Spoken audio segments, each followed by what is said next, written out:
അസ്സലാമു അലൈക്കും മുത്തമണീസ്. അപ്പോൾ എല്ലാവർക്കും നമ്മളെ പുതിയൊരു വീഡിയോയിലേക്ക് സ്വാഗതം. ഇന്ന് നേരം വെളുത്തതിൻ്റെ കുറച്ച് പണികളൊക്കെ ചെയ്യണതും ഒരു അടിപൊളി റെസിപ്പിയൊക്കെ ആയിട്ടാണ് ഇന്നത്തെ വീഡിയോ കടന്നു പോണത്. പതിവ് പോലെ തന്നെ രാവിലത്തെ പരിപാടികളൊക്കെ തുടത്തി ഞാനിന്ന് നൂലുപുട്ടാണ് ഉണ്ടാക്കുന്നത്. അപ്പോൾ അത് വേഗം തന്നെ പാത്രത്തിൽ കൂടെ അതിനൊക്കെ ഒന്ന് റെഡിയാക്കി ഇതാക്കുകയാണ്. പെട്ടെന്ന് പണികൾ കഴിക്കുക. ഇന്നാണെന്നുണ്ടെങ്കിൽ നമുക്ക് ഒരു സ്ഥലം വരെ പോകണമെന്നുണ്ട്.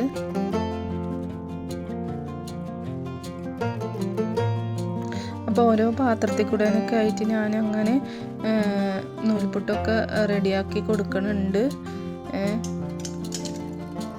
ഗ്യാസുമ്മൽ വെള്ളമൊക്കെ ചൂടാകാൻ വെച്ചിട്ടുണ്ട്. അപ്പോൾ ഞാൻ വേഗം തന്നെ അതൊക്കെ ഇറക്കി കൊടുക്കുകയാണ്.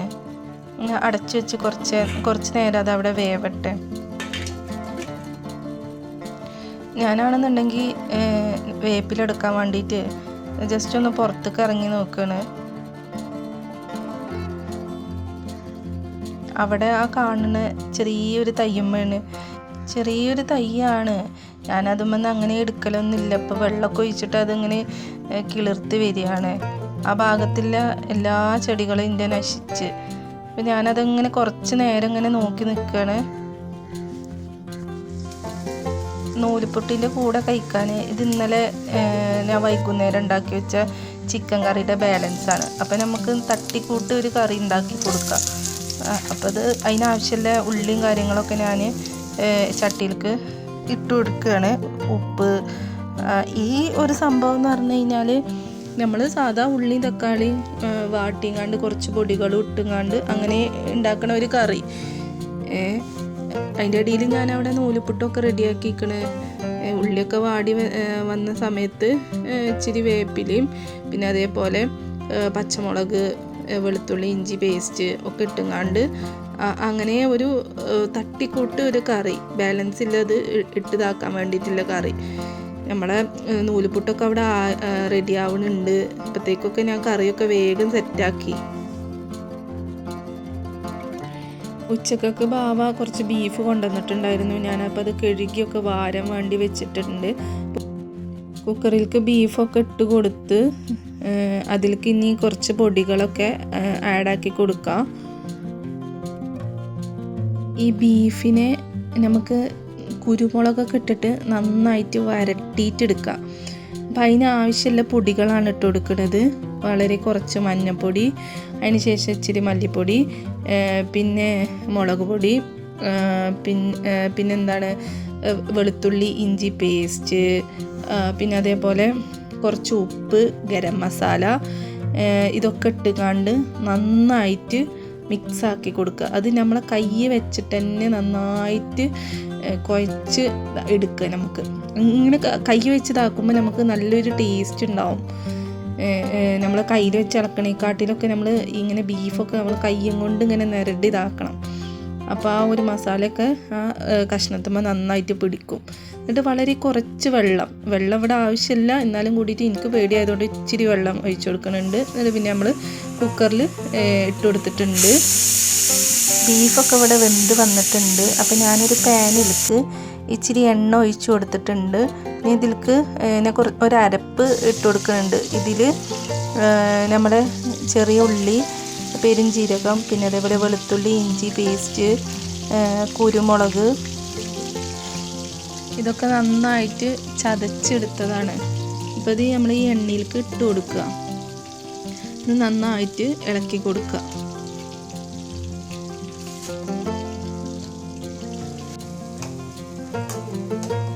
ഇനി ഈ മസാലയ്ക്ക് ആവശ്യമായിട്ടുള്ള പൊടികളാണ് ഇട്ട് കൊടുക്കുന്നത്. വളരെ കുറച്ച് മുളക് പൊടി, പിന്നെ മഞ്ഞൾപ്പൊടി, പിന്നെ ഇച്ചിരി ഗരം മസാല, മല്ലിപ്പൊടി, പിന്നെ അതേപോലെ വളരെ കുറച്ച് നമ്മുടെ ബീഫ് മസാല പൗഡർ ഉണ്ടല്ലോ അതും പാടെ ഇട്ട് കൊടുത്തുങ്ങാണ്ട് നന്നായിട്ട് ഇളക്കി കൊടുക്കുക. ഇവിടെ ഇച്ചിരി ഉപ്പും നിങ്ങൾക്ക് ആഡാക്കാട്ടില്ലേയും ഞാൻ ഇട്ട് കൊടുത്തിട്ടുണ്ട്, വീഡിയോയിൽ കാണാനായിട്ടാണ്. അങ്ങനെ ഇച്ചിരി മസാലയ്ക്ക് ആവശ്യമില്ല ഒരു ഉപ്പും ഇട്ടിട്ട് നമുക്ക് നന്നായിട്ട് ഇളക്കി യോജിപ്പിച്ച് കൊടുക്കുക. പിന്നെ ഇതിലേക്ക് വേപ്പിലയാണ്. വേപ്പിൻ്റെ ഇല എത്ര ഇടുന്നുണ്ടോ അത്രയും ടേസ്റ്റ് കൂടും. നമ്മൾ വേവിച്ച് വെച്ച ബീഫും പാടെ അതിലേക്ക് ഇട്ട് കൊടുത്തിട്ട് നന്നായിട്ട് ഇളക്കി കൊടുക്കുക. ഇനി എന്താ ചെയ്യേണ്ടതെന്ന് വെച്ചാൽ നന്നായിട്ട് ഇളക്കി യോജിപ്പിച്ച് പിന്നെ വളരെ കുറച്ച് വെള്ളം പാടെ ഞാൻ അതിലേക്ക് ആഡാക്കിയിട്ടുണ്ട്. ആ മസാലയ്ക്കൊന്നും പാടെ കടന്നുകൊണ്ട് ആ ബീഫിൽ ഒക്കെ ഒന്ന് പിടിക്കാൻ വേണ്ടിയിട്ടാണ് വളരെ കുറച്ച് വെള്ളം ആഡാക്കിക്കിടത്. അതുകൊണ്ട് നന്നായിട്ട് പിന്നെ ഇളക്കി യോജിപ്പിക്കുക. ഇനി ഈ മസാല എത്രത്തോളം ഡ്രൈ ആക്കണം എന്നൊക്കെ ഉള്ളത് നമ്മളെ ഇഷ്ടമാണ്. ചിലർക്ക് നല്ല ഡ്രൈ ആയിട്ട് വേണ്ടി വരും, ചിലർക്ക് ഇച്ചിരി മസാലയൊക്കെ ആയിട്ട് വേണ്ടി വരും. അപ്പം ഞാനിവിടെ കുറച്ചും കൂടി ഇതൊന്ന് നന്നായിട്ട് കുറച്ചും കൂടി ഡ്രൈ ആക്കുന്നുണ്ട്.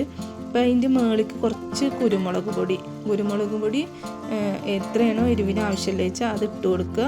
നന്നായിട്ട് പിന്നെ മിക്സാക്കി കൊടുക്കുക.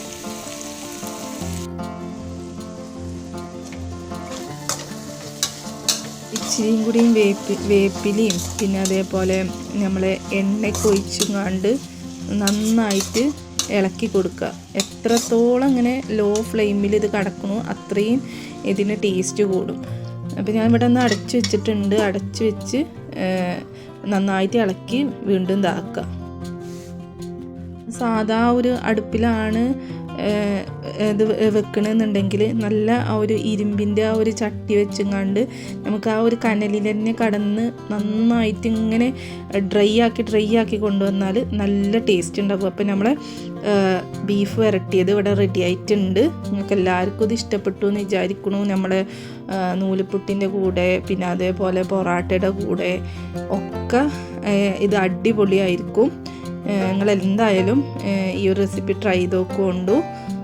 ഇൻഷാ അല്ലാഹ് അടിപൊളി നല്ലൊരു വീഡിയോ ആയിട്ട് ഞാൻ ഇനിയും വരണ്ട്. നിങ്ങളെ സപ്പോർട്ടാണ് വേണ്ടത്. നിങ്ങൾക്ക് ഇഷ്ടപ്പെടുകയാണെന്നുണ്ടെങ്കിൽ സബ്സ്ക്രൈബ് ചെയ്യോണ്ടു, ഷെയർ ചെയ്യോണ്ടു. ഇൻഷാ അല്ലാഹ് അടുത്തൊരു വീഡിയോ ആയിട്ട് വീണ്ടും വരണ്ട്. അതുവരേക്കും അസ്സലാമു അലൈക്കും.